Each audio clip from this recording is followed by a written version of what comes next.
The little girl went into the doctor's office with a broken leg.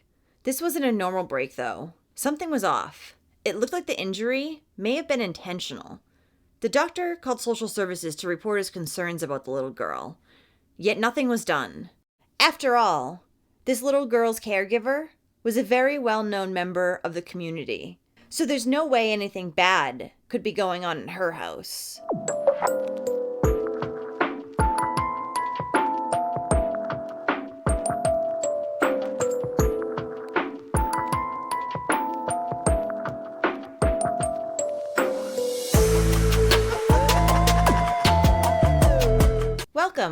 Welcome back. I'm Cassie, and this is A Wicked World.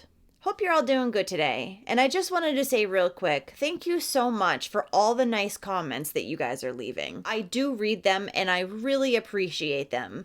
I try to write back as much as I can, but I've just been overwhelmingly busy lately, so I apologize if I don't get back to you. So the case I have for you today is another one that was suggested by one of you.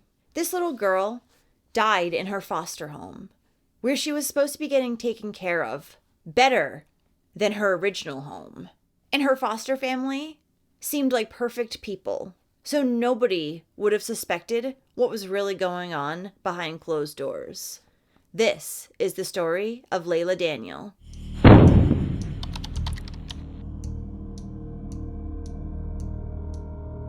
Laila Marie Daniel was born on July 18th, 2013 in Atlanta, Georgia, to her mother, Tessa Clendenning, and her father, Anthony Daniel. She also had two siblings, an older sister named Millie and a younger sister named Karma Lee. And Laila also had a little sister whose name was Merci, who was born after Laila's death. Laila loved everybody and had a big loving smile, and she would always let you know what a big girl she was. Her favorite foods were hot dogs, chicken nuggets, and strawberries and cream oatmeal. She loved playing with her little toy kitchen and watching the singing puppets on Yo Gabba Gabba. For the first 2 years of Laila's life, her and her sister Millie lived with their mother, other family members, family friends, and foster homes.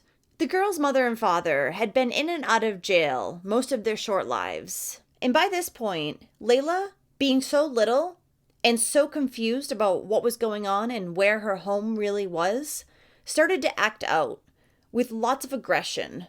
She would fight with her sister, pull her sister's hair, and sometimes throw herself to the ground as well as pull her own hair. Little Laila was also afraid of sudden movements, and she hardly even spoke. So while Laila and her sister were living with their mother Tessa, the state was involved from early on. Caseworkers from the Department of Child and Family Services, or DCFS, had responded to the home a number of times due to concerns about the care and well-being of Laila and her older sister Millie.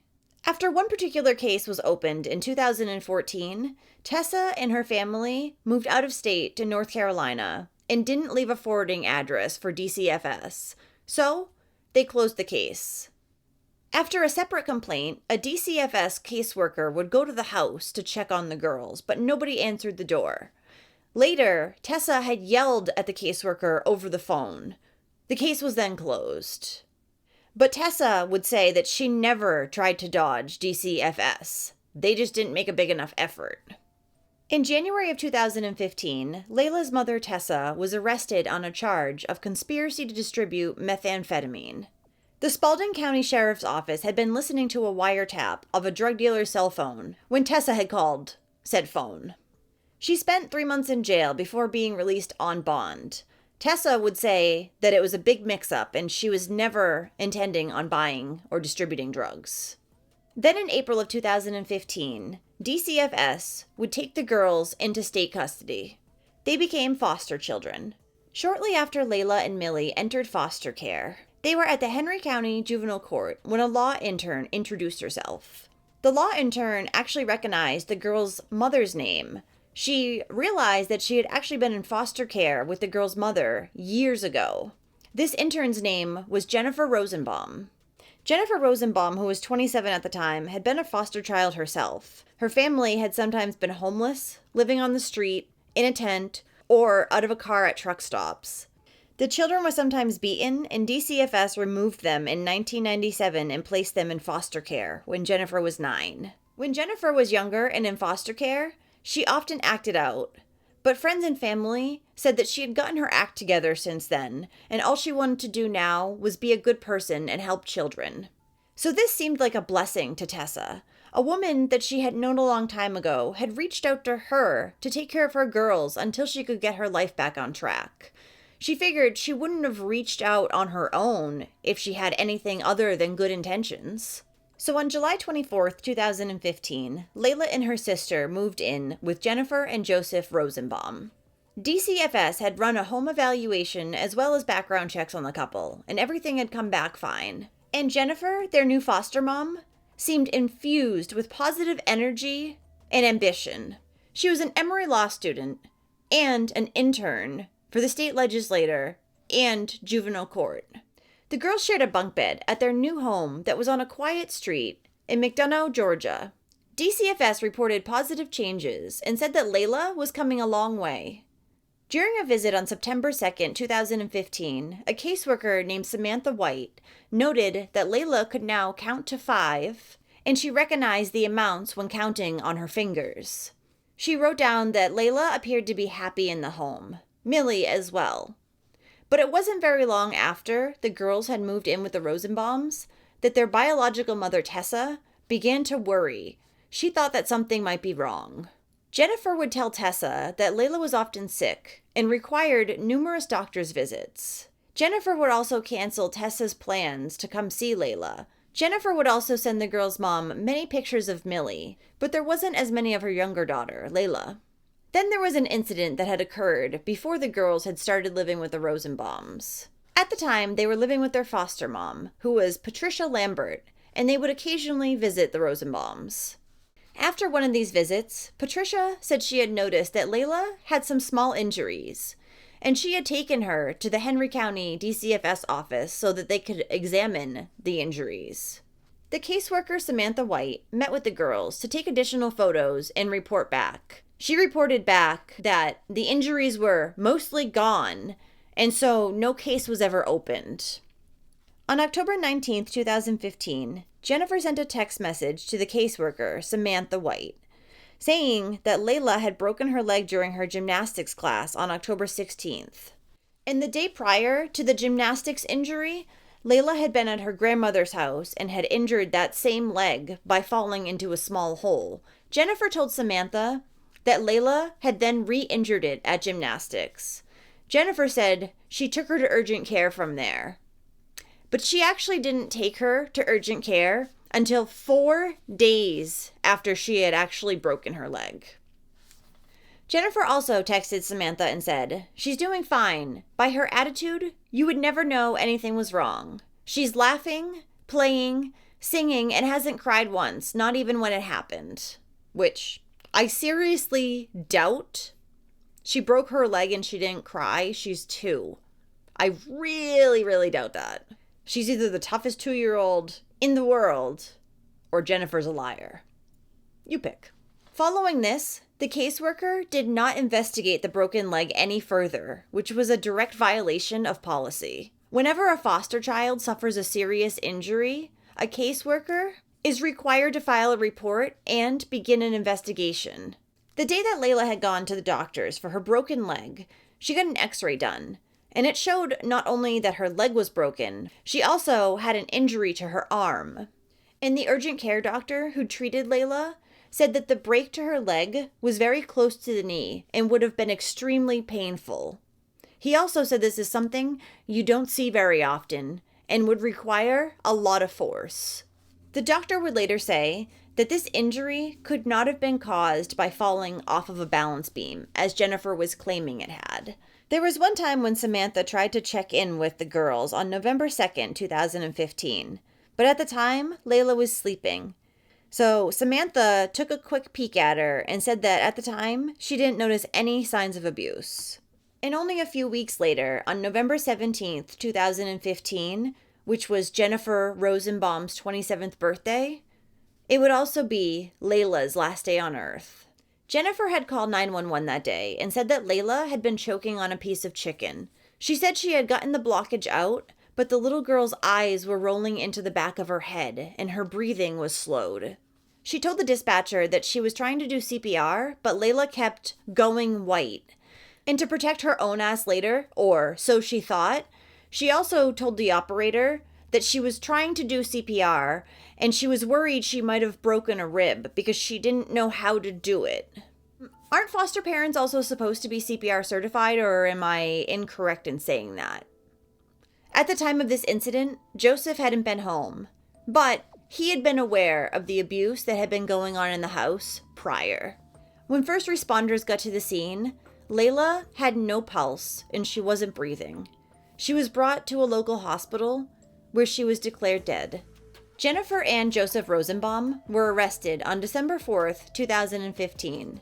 The arrest warrant said that Jennifer Rosenbaum had killed Leila by striking her in the abdomen so hard that it lacerated her pancreas to the point where it was in 2 pieces. This caused Leila serious internal bleeding. It was believed that Leila had gone into shock from the massive amounts of blood that she had lost, and then later died. And the warrant also noted that Leila had injuries throughout her entire body. Jennifer and Joseph Rosenbaum were facing 49 charges, including murder, child cruelty, and aggravated assault. Both pled not guilty and were released on bond. And during her autopsy, it was noted that Leila had loop-shaped bruises all over her body, like she had been hit with a belt. She also had marks consistent with being punched by somebody's fist. Leila also had burns on her stomach that had started to heal. And she also had bruises to her inner thighs and genitals. And one of her ears had half of the skin missing from it. And on the day that Leila had passed, paramedics had noticed all the bruises on her body. They had also noticed that for her age, Leila was rather thin, and this was because the Rosenbombs liked to withhold food from her. After Leila died and the Rosenbombs were taken into custody, Millie was also removed from the home, and it was discovered that she was covered in bruises as well. She had bruising on her head, chest, abdomen, pelvis, back, arms, and legs. Millie had been instructed to tell people that she had fallen if people asked. What we've gotten at this point on the medical and everything, they're saying that Leila died from non-accidental trauma and was inflicted injury. Leila's injuries were being investigated as abuse. After detectives talked with Jennifer for about an hour, she starts crying. Her attorney asks for a break and the interview ends. Detective Thompson with the Henry County Police Department was part of this interview and also interviewed Leila's sister, Millie. She did disclose how, whenever Jennifer gets mad at them, sometimes she snatches them or grabs them up by their arms, holds them up by their arms, and things of that nature. During today's testimony, prosecutors played part of Millie's interview with Thompson and a second detective. Millie said Jennifer kicked her in the stomach once, spanked her, and twisted her arm. She also said when Leila died, she was upstairs while Jennifer and Leila were downstairs alone. You heard Leila crying? Okay, was it really loud or really soft? Or how was it? Leila was crying loud? Was it for a short time or for a long time? Millie also recalled another time when Jennifer allegedly squeezed Leila's leg and Leila cried. Previous witness testimony claimed the Rosenbombs said Leila broke her leg at gymnastics, but doctors questioned that story when looking at x-rays. Okay. When you said that somebody squeezed Leila's leg, which leg was it? Was it the same leg or that she broke or the other leg? After Leila's death, DCFS reviewed how they had handled her case in its entirety, and there were several troubling signs as to how they had handled it. Time and time again, people in the child welfare system, a DCFS worker, a judge, and an assistant district attorney had bent over backwards to help Jennifer. The caseworker and supervisor on Leila's case said that the explanations that Jennifer had given them for Leila's injuries had seemed plausible, and that's why nothing further had been done about many of them. Case manager Samantha White was dismissed soon after Leila's death. and her supervisor, Tamara Warren, as well, for violating state policy guidelines. So Leila and her sister had spent time in 3 official foster homes before she had died. Nastasia Colbert says she was the first. Mrs. Colbert says she liked to teach the children sign language and had taught Leila a few words such as eat. Leila loved food, and Mrs. Colbert believed that Leila was trying to communicate her hunger in a photo that had been taken days before she died. Now, DCFS also requires that children are to get undressed and checked for injuries every time a caseworker visits the house. Mrs. Colbert said that that never happened while the girls were living with her, and investigators said that it never happened while they were living at the Rosenbombs either. Investigators had said that according to DCFS, Jennifer had told them that she never bathed Leila. That was Joseph's job. But in another report, when Jennifer was trying to explain an injury on the little girl's head, she told the caseworker that Leila had actually hit her head on the faucet in the bathtub when she had left for a minute to grab her cell phone. The caseworker didn't question it any further and didn't even say anything about a 2-year-old being left alone in a bathtub. And Tessa had called DCFS multiple times trying to get her children removed from the home once she started to realize that something was wrong. But DCFS did nothing. They actually told her that she was calling too much and to stop. Jennifer and Joseph Rosenbaum's trial began in July of 2019. And during opening statements, it was revealed that Jennifer and Tessa had never been friends in foster care. They lived together, sure, but they had had a falling out over a boy. So, was this some sort of sick revenge on Jennifer's part? May 19th, 2015. And what was the message that she sent you? Do you want me to read it out loud? It says, "Hey girl, I know we haven't seen each other or talked in a while, but I wanted to let you know I'm praying for you. I met your girls last Wednesday at juvenile court. I work with the district attorney's office prosecuting juvenile offenders, and we used the same courtroom as defects cases. Your girls are beautiful and look so much like you. I think it was your mom who talked to me for a minute and said you were having a hard time. It just stuck with me over this past week, and so I wanted to reach out and let you know you are in my prayers." And did you respond back to her? Of course, especially after Samantha White told me that she was interested in the girls. And I don't know if you can read that or not. Is that your response back? Yes, ma'am. Let me read that. Yes. What day did you respond back to her? I responded back on the 20th of 2015. And what was your response? I said, "Thank you so much. God, I miss them so much. I can't believe I put my babies through all of this." When I knew what it felt like firsthand, I talked to Miss White and she told me that you were interested in getting my girls until I can work my case plan. I think that would be amazing. It would make me feel so much more comfortable with the whole messed up situation. I'm fully ready to work towards getting them back, but if they have to be away from me for a while, I would much prefer them be with you. Thank you so much. You are literally the biggest blessing. And that was your initial contact with Ms. Rosenbaum in regards to getting your girls? Yes, ma'am. And why did you feel like this was a blessing? Because I just felt like they could pay more attention to them. I felt like they had good stuff going on. As far as stuff, Had you had any contact with Ms. Rosenbaum? When was the No. last time, to your knowledge, that you had spoken to her or even seen her? A long time ago. A long time. How did you know what was going on with her to make you feel comfortable? I just looked at all her pictures of her and Joseph and their dogs and stuff, and I don't know, I just felt like they just looked like good people. And I felt like maybe if she knew me and reached out to me, that maybe I didn't have the best memory, but I figured that she couldn't mean nothing bad by that. I feel like she had to have good intentions if she reached out to me. Did you feel like your girls would be safe with the Rosenbaums? Yeah. A doctor who had treated Leila testified in court. He told the court about a fracture that had been found in Leila's arm. It was found on x-rays while she was at the hospital, as well as during her autopsy. He said it had been an old injury that was in the process of healing. It was a break to the ulna bone.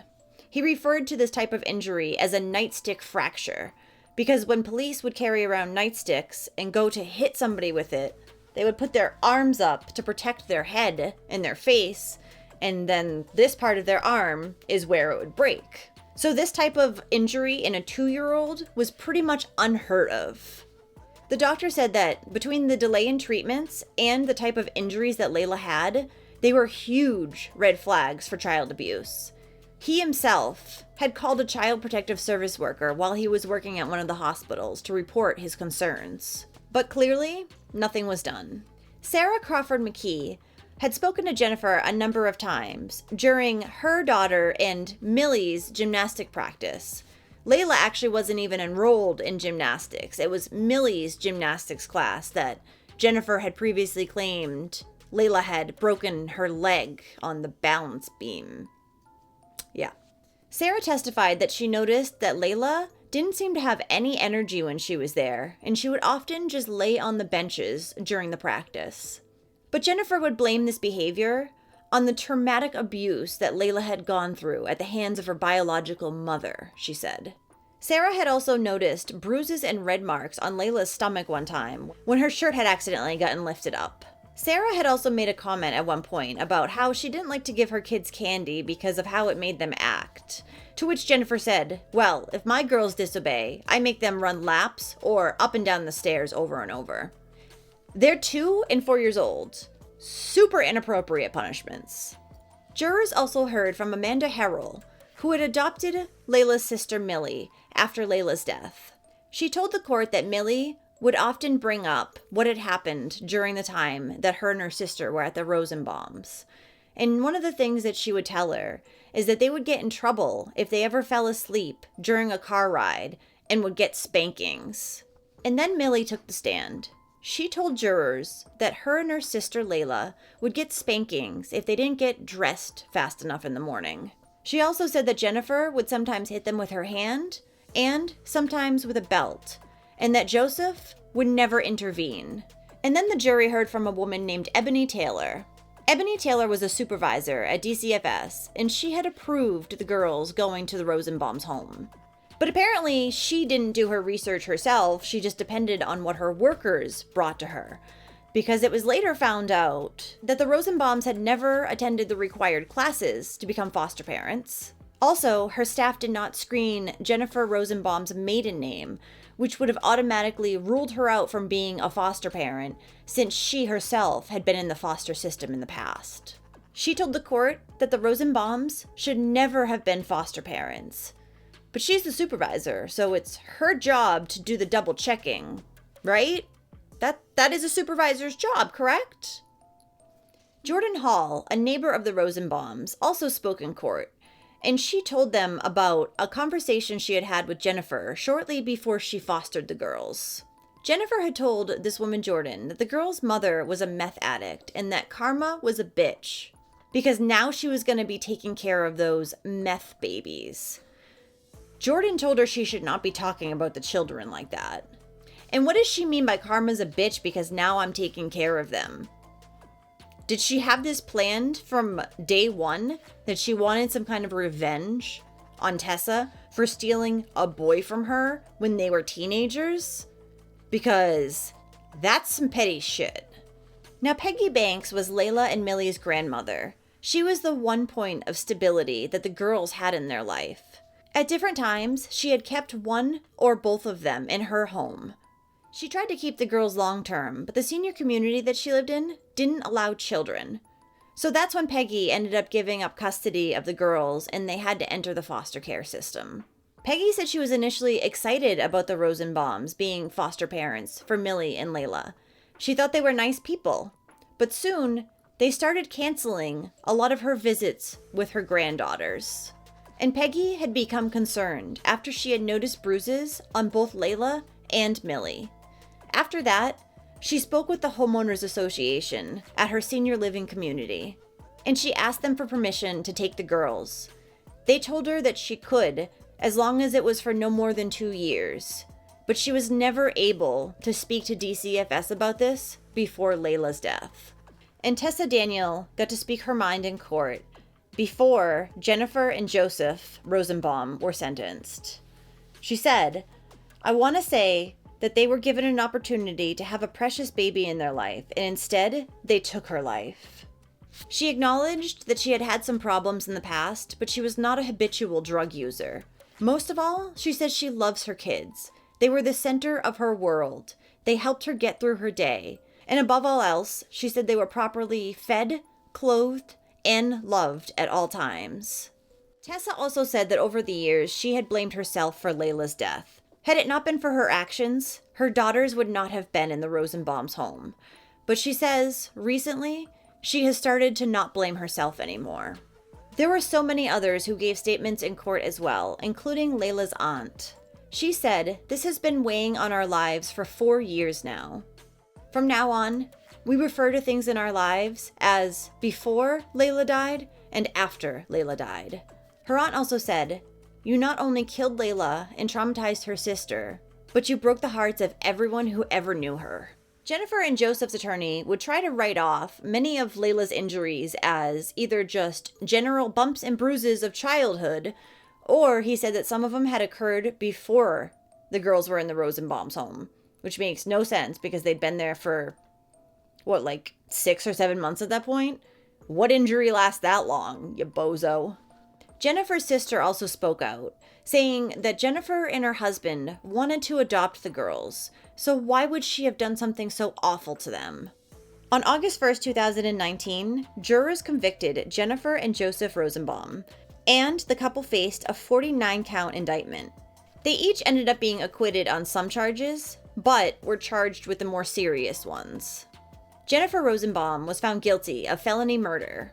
Joseph Rosenbaum was convicted of second-degree murder. Both of them were seen crying as the verdict was read. During sentencing, Jennifer received 40 years in prison, and Joseph, who keep in mind was an ex-correctional officer, received 30 years in prison, followed by 20 years of probation. Tessa, Laila's biological mother, is now living with an aunt and uncle of hers in Clayton County, and she has a job answering phones for their business. Tessa also says she is no longer doing drugs and has been clean for a while. She also gave birth to another little girl, who she says looks just like Laila. Tessa also says that she sees Millie twice a week during supervised visits with her. And one time, Millie asked her if they had swimming pools in heaven for Laila. Laila's funeral services were held on November 23, 2015, in the chapel of Haston Funeral Home.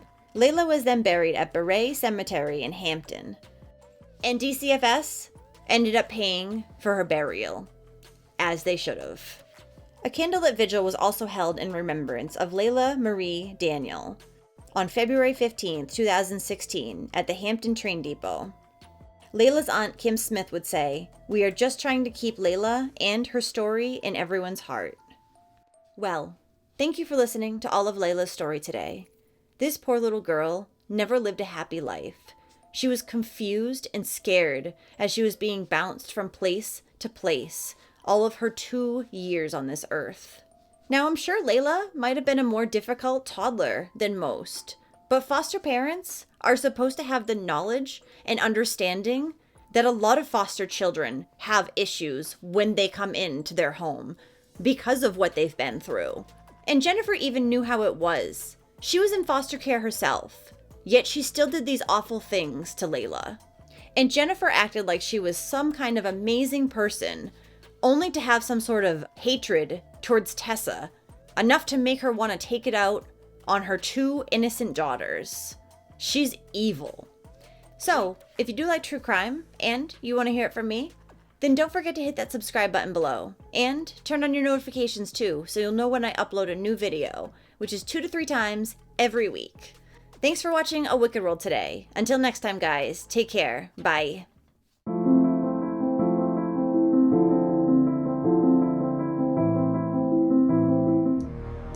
Thank you for being patrons of A Wicked World. Adina, Amy, Angela, Angie, Catherine, Danielle, Panorama, Kara, Lindsay, Mary, Mel, MJ Kelly, Neoma, and Tammy. You guys rock. Now, there's even more of A Wicked World on Patreon. You'll have access to exclusive videos each month and more. Any support truly helps to make sure the victims never get forgotten and to highlight the shortcomings of society associated with each case. So check it out at patreon.com/awickedworld or use the Patreon app.